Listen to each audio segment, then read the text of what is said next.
Good morning, everyone. Nice, peaceful morning after a little bit of rain. Every day some rain may fall. That's okay. God created the rain and the sunshine.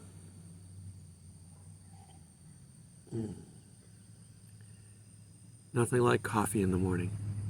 And I'm still, because it's what, 70 degrees this morning, I think, so that's cool compared to the daytime, so pumpkin spice again.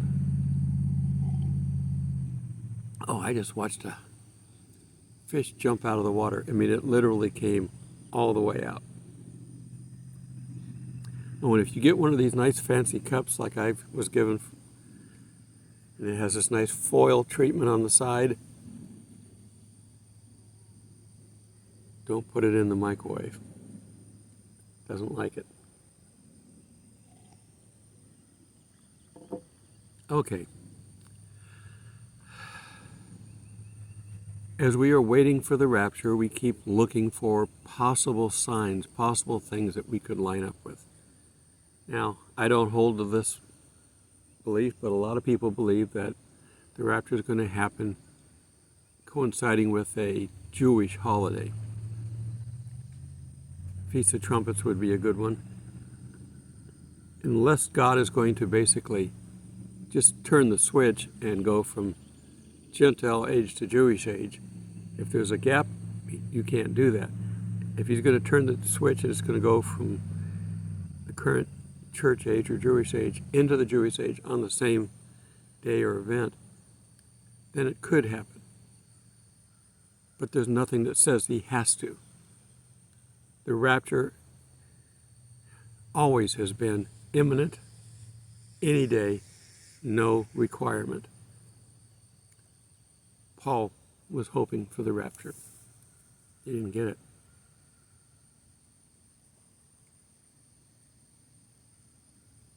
It didn't stop him from doing what he was doing. It's just he was probably disappointed that he didn't get to ascend into heaven. And we've seen, the Ezekiel ascension. We've seen Jesus at his transfiguration. We've seen what ascensions look like. They're cool. Is that what the rapture is going to be?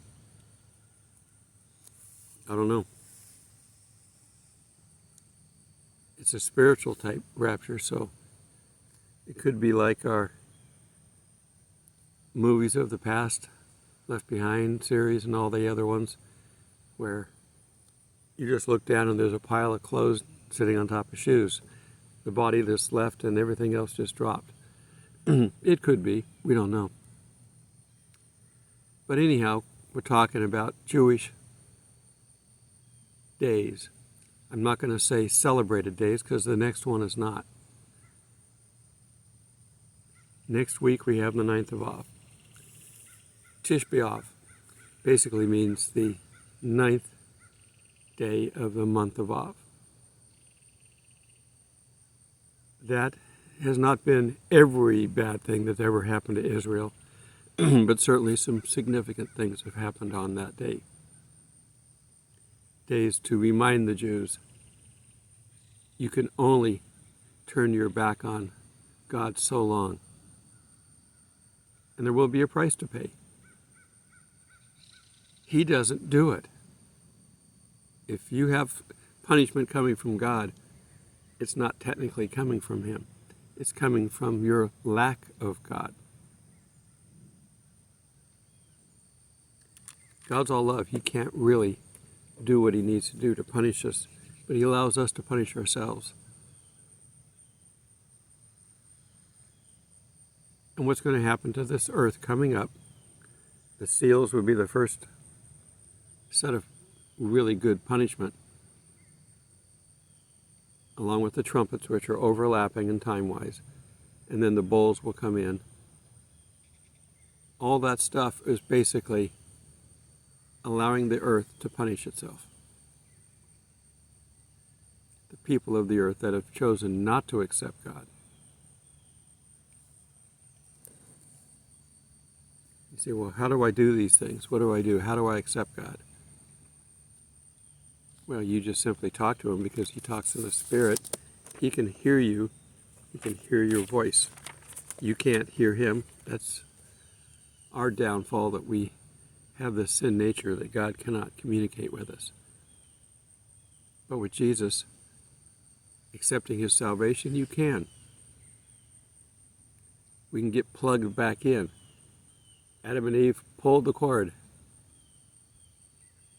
They've been trying for years to reconnect it. All the sacrifices throughout history were only coverings for the sin nature. They never got rid of it.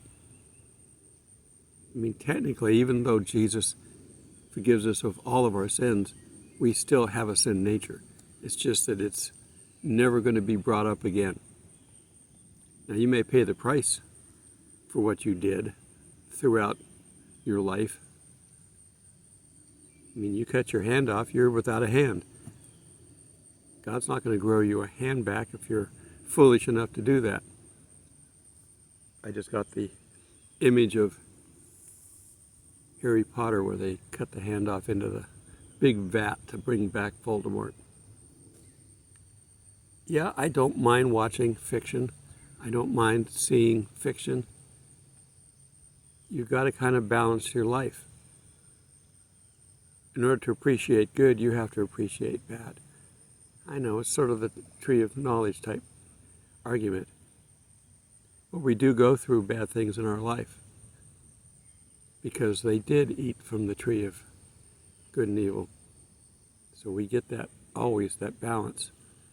We see the cartoons show the devil on one shoulder and the angel on the other, and they're constantly arguing with us over which way to go. It's not a good depiction, but it's what the world thinks things are like. Well, you can go through. I've got a couple of nice birds coming by here. I don't know if I can get them in the picture. Where are they? There's one right there.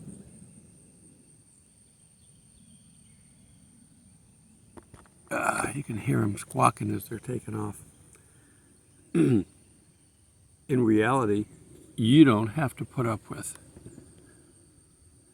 the devil on this shoulder. You can flick him off. He can't stay. And then you only have the good side. It takes practice. We can tell the devil to flee, and he has to, in Jesus' name. We can command the devil to flee, and he will, in Jesus' name. We can't command God to do anything for us. He's not a commandable God. But we can plead with him. We can ask him for things. And out of the goodness of his heart, he will give them to us as he sees fit when we follow him. Okay, so the 9th of Av for this year, it is coming up on the 26th of July. Starts on the evening of the 26th and ends on the evening of the 27th.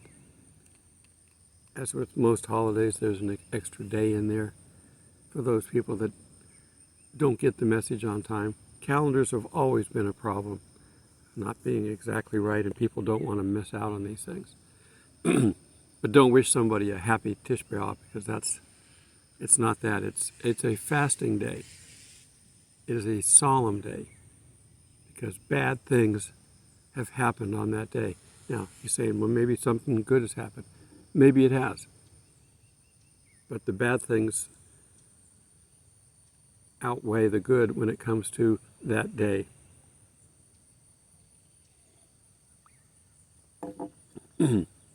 Okay. That day is so well disliked that if it falls on the Sabbath, on the Shabbat, they move it. If it falls on Saturday, they move it to Sunday. And the 9th of Av, I mean, it's not the 9th, it's the 26th of July. But we're not talking about the modern Gregorian calendar. We're talking about the Hebrew calendar. They still count from the Hebrew calendar and were, I forget the year, 5,000 something. I forget. I can't keep these things in my head. I have to look them up. We have the advantage of the internet for most of this stuff. But if they don't have it on the internet, you can find it here. They will probably take away access to that kind of stuff, or they will distort it. As they start replacing these search engines with AI, which is under their control right now, it may learn to lie to get what it wants. AI can be taught to do that. Okay. Well, the two most notable things that happened on Tisha B'Av in history, both temples were destroyed on this date. The original Solomon Temple, which was built around 1000 BC, it was destroyed 586 BC. The reason you study this stuff is to find that God is consistent. And if he's consistent on bad things, he's consistent on good things as well. He's consistent. You can trust him. And you can trust him to allow us to step too far. God won't force us to do what we want, what we don't want to do. He'll encourage us to do what we should do. We should want to do what God wants us to do, but he won't force us. The only power God has given us directly is the power to refuse him. Because we're not mind-dumb robots. He could have programmed us all to just be, yes, sir, we love God. Let's sing a song about God and just go about our life and not have any worries at all. And we wouldn't be a living human being. We have the choice. And in order to have the choice, we have to have things to choose from. So we have the devil. We have a choice. You can go to heaven, you can go to hell, either one. And hell is temporary, so don't unpack your bags.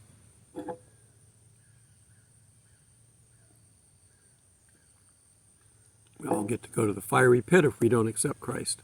Every human being on this earth is destined to hell and the firing pit. We're on that bus the moment we're born. Now, we may be tied to our parents when we're really young, but eventually, and get to go to heaven, but eventually we'll be on our own. And the only way you can save yourself is through the acceptance of Jesus Christ. He gives you a way to get off that predetermined destination. You talk about predestination. We are predestined to go to hell unless we accept Jesus. And then we can change our path. And it's a permanent change. You can't lose that. Some people think that if once you're a Christian, you can become bad enough that you can lose your salvation. It's called eternal salvation for a reason. There's no end to it. Now, if we're bad as Christians, we will pay for it. Jews, Israelites, if you're bad, you will pay for it. Maybe it might take 500 to 1,000 years to see the punishment, but in most of us, our own lifetime is short enough that we can squeeze in plenty of bad things to happen to us if we're disobedient. Okay.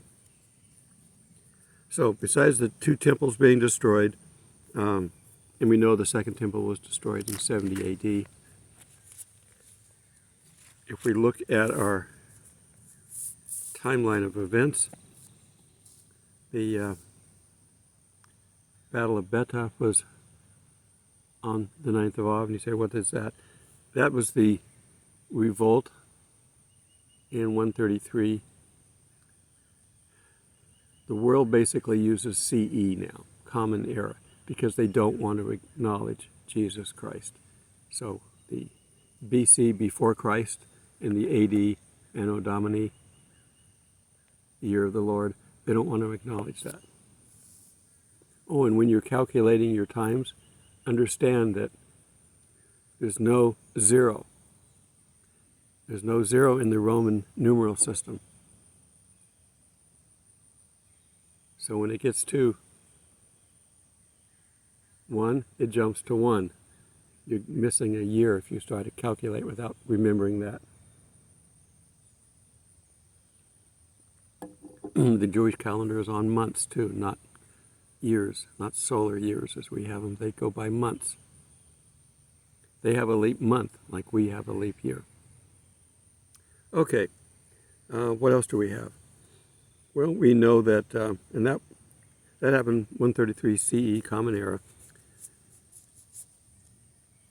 The Romans later on went through and just kind of plowed over the Temple Mount, try to eliminate it. That happened on the 9th of Av. Bad things happen on this date.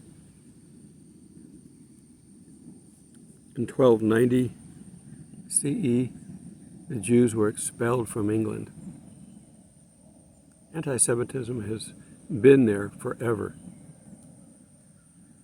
The Jews basically set their own future by their behavior.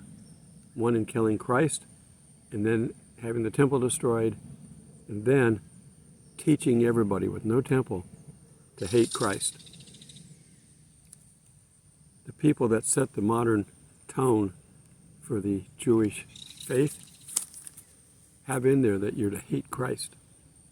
Teaching you to hate somebody is never godly. I was going to a synagogue. I was studying Hebrew and going to a synagogue until I became a Christian. They asked me to leave. Good, loving Israelites are taught to hate Christians. And yet they wonder why the Muslims are taught to hate Christians as well, or to hate anybody but their own. Okay, reassociate 1492. Columbus sailed the ocean blue. It's a time that he discovered America, where we know that the Vikings basically discovered America, and he never really discovered America because he ended up missing America and hitting the islands down below. And he called the inhabitants Indians because he thought he'd made it to India. They were trying to find the East Indian Trading Company. So the indigenous people, which were the islanders, were called Indians. And that phrase carried on to the ones that are in the mainland. It's not a derogatory term. It's just not accurate.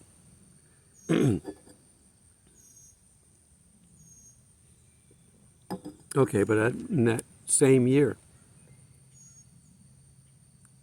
1492, the Jews were expelled from Spain. 9th of Av. Now it's been calculated that both world wars, World War I and World War II, started on the 9th of Av.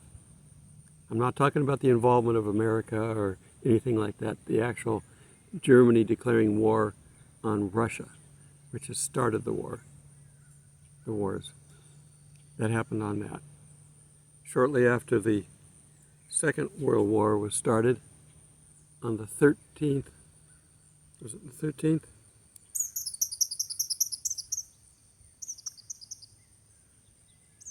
Yeah, the 9th would have been the start of the war. The 13th, the final solution was published,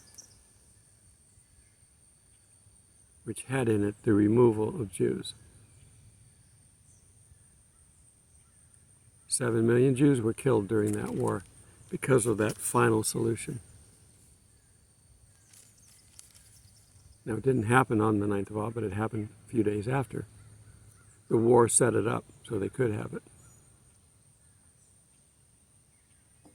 It's not a good time.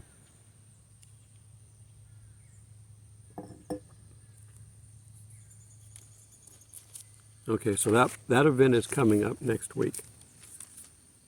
So don't wish anybody a happy 9th of Av. Be consoling.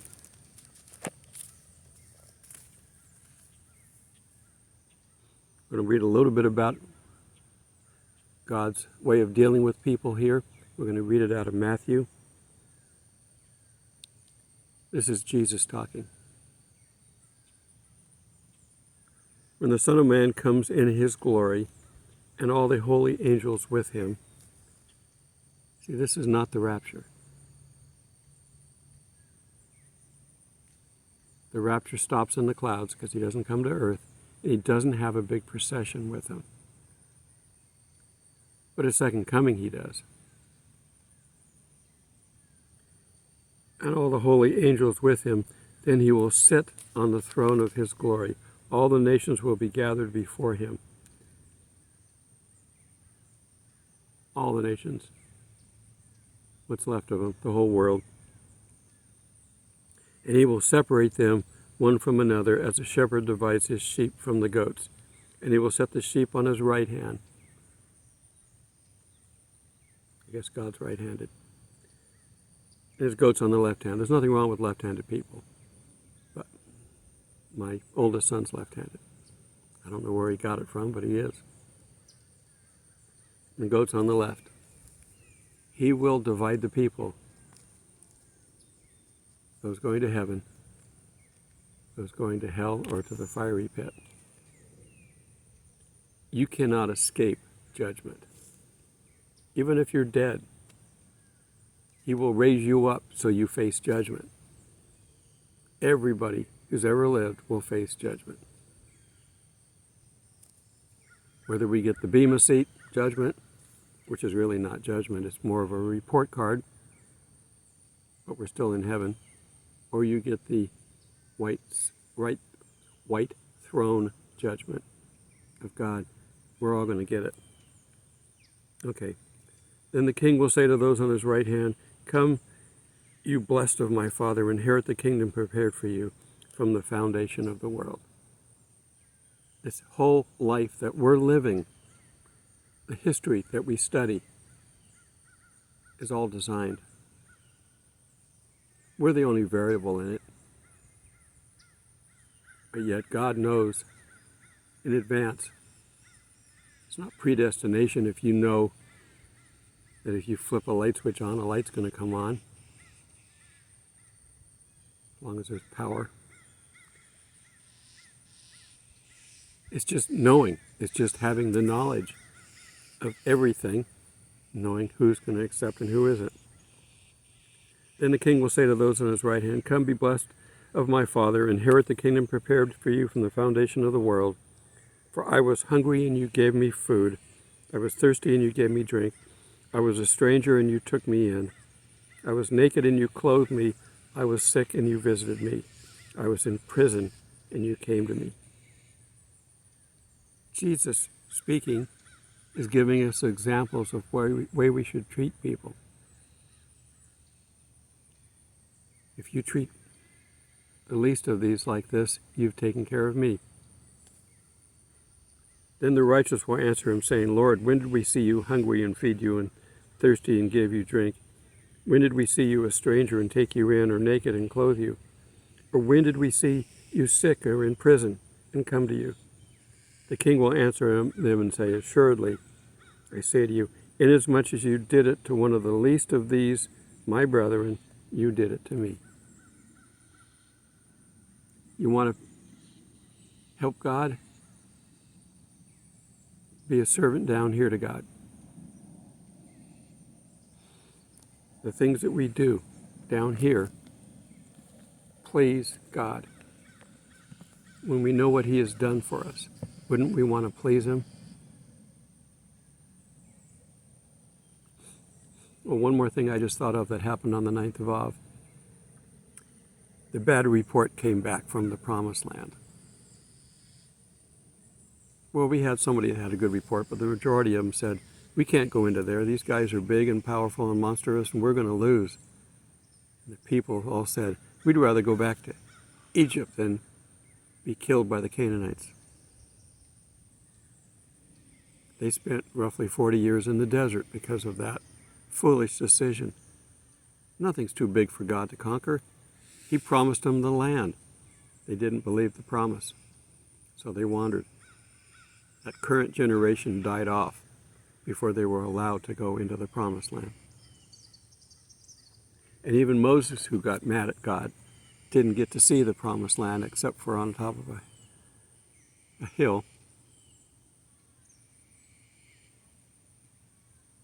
Nobody is exempt from God's rules. He had done his bit anyway. There was no need for him to go. He had been a good servant all this time, put up with the Israelites, even complained to God about them. Are these the children of Moses or the children of God? God deals with a lot. And he still loves us. That's the amazing part.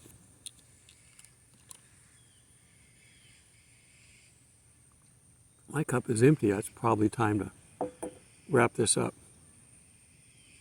So as we're approaching this time, know that there's an end.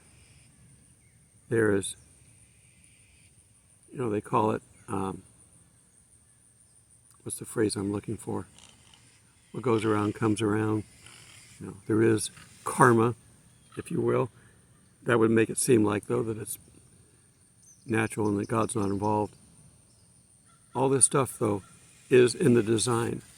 You get what you deserve from everything except for God. The world will give you what you deserve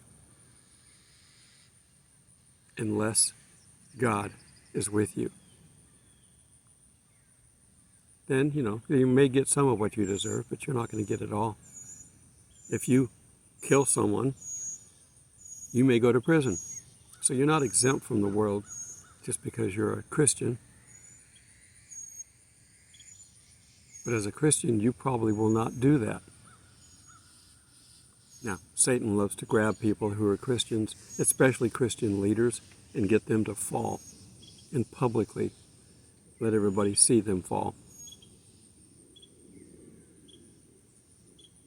Satan, I don't know what he's got, whether he has a staff, but he's got notches in something that he keeps track of all the Christians he takes down. And many of us do fall. As Christians, we fall. The question is how severe is the fall? No matter how far we fall, God is right there. As Christians, we're immediately forgiven if we ask for it.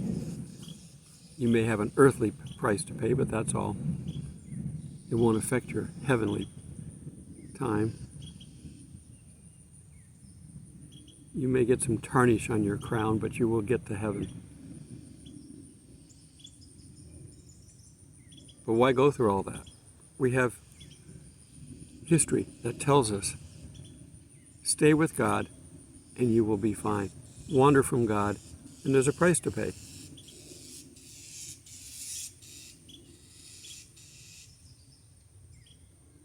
A reminder that we need to make sure that we are preparing for these times. We don't know the day.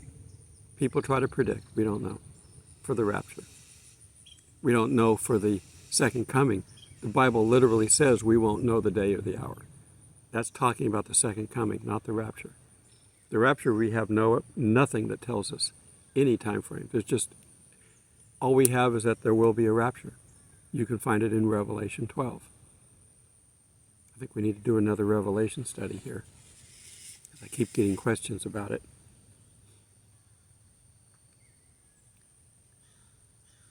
God's coming back for us. But we have to live here until he does. Live responsibly. Do your due diligence. Prepare. Don't go build a bomb shelter. But store up food. We don't know how long this is going to last. Things are going to start getting bad. Coinciding with this, I don't know what day it's going to be. I think it's the 23rd. They're supposed to turn on digital currency. That's pretty close. If you're going to do something bad, do it on a proper bad day. It may get delayed till the 26 for some reason, I don't know. Digital currency in itself is not the Antichrist, so don't worry about it. It's actually quite smart. But it does give evil power. And you will have to get the mark of the beast in order to be able to eat. They won't turn your money on. They can turn your money on and off when it becomes digital. Canada's already done that with the truckers. Evil doesn't care whether you live or die. In fact, evil would prefer if all mankind died.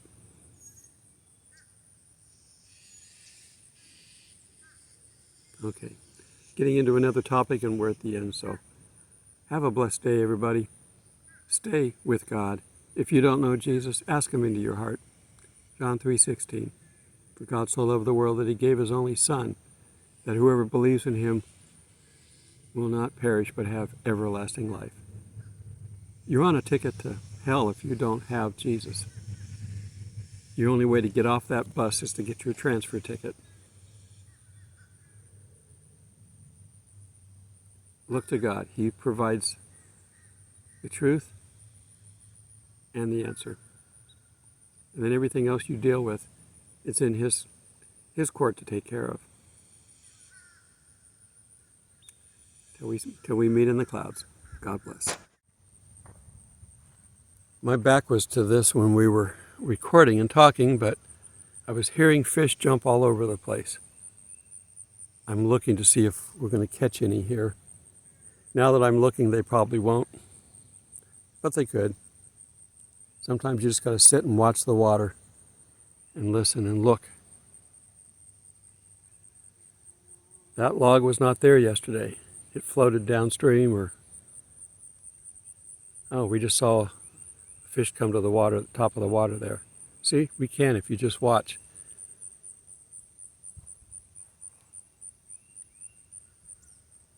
Quiet morning. Birds doing their morning call. Not a whole lot to it. It's like, I'm here, where are you? All right. Get out and enjoy this. God created all this.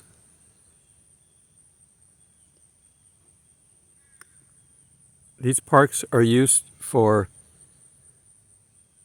long-term camping, but they're also for day use. You want to just come out here and grab a table, set up a chair along the bank and fish. You can do that.